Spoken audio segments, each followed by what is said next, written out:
بسم الله الرحمن الرحيم. السلام علیکم ورحمۃ اللہ وبرکاتہ۔ الحمد للہ وکفی وسلام علی عبادہ الذین اصطفی، اما بعد۔ حاضرین و ناظرین، یہ درس نمبر 1964 ہے اور آج سورہ محمد کی صرف ایک آیت کی تلاوت پر تشریح کی جائے گی، آیت نمبر 38۔ چلے سب سے پہلے ہم اس ایک آیت کی تلاوت کرتے ہیں، لفظی ترجمے اور ترجمے کے بعد تشریح کرتے ہیں۔ اعوذ باللہ من الشیطان الرجیم، بسم اللہ الرحمن الرحیم۔ ها أنتم هؤلاء تدعون لتنفقوا في سبيل الله فمنكم من يبخل ومن يبخل فإنما يبخل عن نفسه والله الغني وأنتم الفقراء وإن تتولوا يستبدل قوما غيركم ثم لا يكونوا أمثالكم صدق اللہ العظیم۔ لفظی ترجمہ یوں ہیں، ہاں انتم ہؤلائی، سنو تم تو وہ لوگ ہو، تدعون کہ تم بلائے جاتے ہو، لتنفقوا تاکہ تم خرچ کرو، فی سبیل اللہ اللہ کی راہ میں، فمنکم پھر بعض تم میں سے من وہ ہیں جو یبخلوا بخل کرتے ہیں، ومن یبخل اور جو کوئی بخل کرتا ہے، فإنما تو بس یبخل وہ بخل کرتا ہے، عن نفسی اپنے آپ سے، واللہ الغنی اور اللہ بے نیاز ہے، وانتم الفقراء اور تم محتاج ہو، وَإِن تَتَوَلَّوْا اور اگر تم روگردانی کرو گے، یستبدل تو وہ بدل لائے گا، قومن دوسرے لوگ، غیرکم تمہارے سوا، ثم لا یکونوا پھر وہ نہ ہوں گے، امثالکم تم جیسے۔ ترجمہ یوں ہے، دیکھو تم ایسے ہو کہ تمہیں اللہ کے راستے میں خرچ کرنے کے لیے بلایا جاتا ہے، تو تم میں سے کچھ لوگ ہیں جو بخل سے کام لیتے ہیں، اور جو شخص بھی بخل کرتا ہے وہ خود اپنے آپ ہی سے بخل کرتا ہے، اور اللہ بے نیاز ہے اور تم ہو جو محتاج ہو، اور اگر تم منہ موڑو گے تو وہ تمہاری جگہ دوسری قوم پیدا کر دے گا، پھر وہ تم جیسے نہیں ہوں گے۔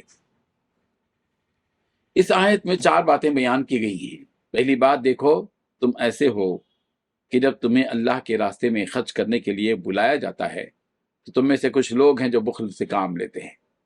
دوسری بات، جو شخص بھی بخل کرتا ہے وہ خود اپنے آپ ہی سے بخل کرتا ہے۔ تیسری بات، اللہ پہ نیاز ہے اور تم محتاج ہو۔ چوتھی بات، اگر تم منہ موڑو گے تو وہ تمہاری جگہ دوسری قوم پیدا کر دے گا، پھر وہ تم جیسے نہیں ہوں گے۔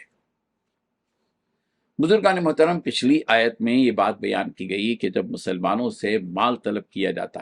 تو بعض مسلمان بخل سے کام لیتے تھے اور خرچ کرنا ان کے لیے گناہ گزرتا تھا، بوجھ محسوس ہوتا تھا۔ اس آیت میں انہی مسلمانوں کے بارے میں کہا جا رہا ہے جنہیں مال کا اللہ کی راہ میں خرچ کرنا گناہ گزرتا ہے۔ چنانچہ فرمایا گیا کہ اے مومنو،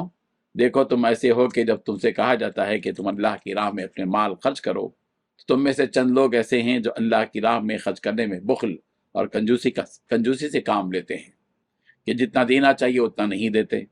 یا اگر دیتے ہیں تو عمدہ مال کو چھوڑ کر گھٹیا اور خراب مال اللہ کی راہ میں دیتے ہیں۔ تو جو کوئی اس طرح بخل سے کام لیتا ہے اسے جان لینا چاہیے کہ وہ خود اپنے ہی لیے بخل کر رہا ہے، اس لیے کہ جو کوئی بھی اللہ کی راہ میں خرچ کرتا ہے اس کا اجر و ثواب اللہ کے یہاں لکھا جاتا ہے۔ تو اب جس نے خرچ کرنے میں بخل کیا تو گیا اس نے اپنا اجر و ثواب اللہ کے یہاں درج کرنے میں ہی بخل کیا، جبکہ یہ اجر و ثواب تو باقی رہنے والا ہے۔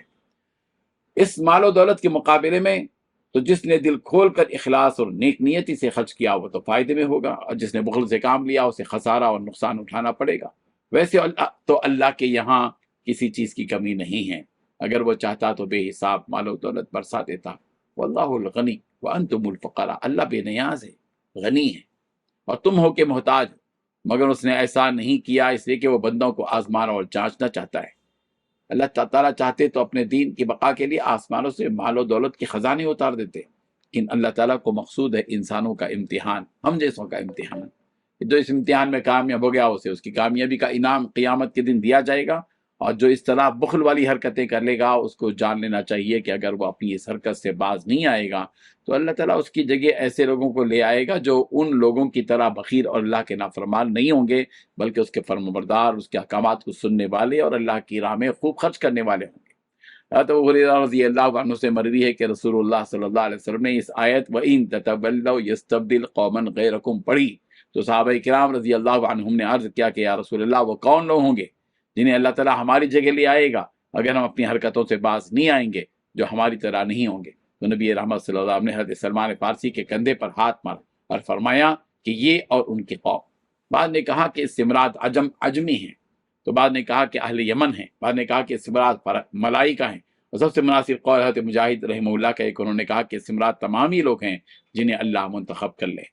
یہاں ایک بات ہمیں اچھی طرح سے سمجھنی چاہیے کہ اللہ تعالیٰ نے ہمیں اس دنیا میں بھیجا ہے تو اس مقصد کے لیے کہ ہم اس کے احکامات کی پیروی کریں۔ وما خلقت الجن والانس الا لیعبدون، ہم نے انسان اور جنات کو محض میری عبادت کے لیے پیدا کیا، میں نے جنات اور انسان کو محض میری عبادت کے لیے پیدا کیا ہے۔ سورۃ الذاریات آیت نمبر 56 اور اس نے جو ہمیں مال و دولت عطا کیا ہے اس کی امانت ہے، اس نے اس امانت کو جہاں جہاں دینے کا حکم دیا ہے ہمیں وہاں وہاں اسے دینا چاہیے۔ اگر ہم اس امانت کے دینے میں لاپرواہی کریں گے تو وہ اللہ ہم سے اس امانت کو چھین لے گا اور ایسے شخص کو سونپ دے گا جو اس امانت کا حق ادا کرنے والا ہوگا۔ اس لیے ہمیں چاہیے کہ ہم ہر معاملے میں اس اللہ کی اطاعت کریں، ورنہ ہم سے نعمتوں کے چھن جانے کا کبھی اندیشہ ہے۔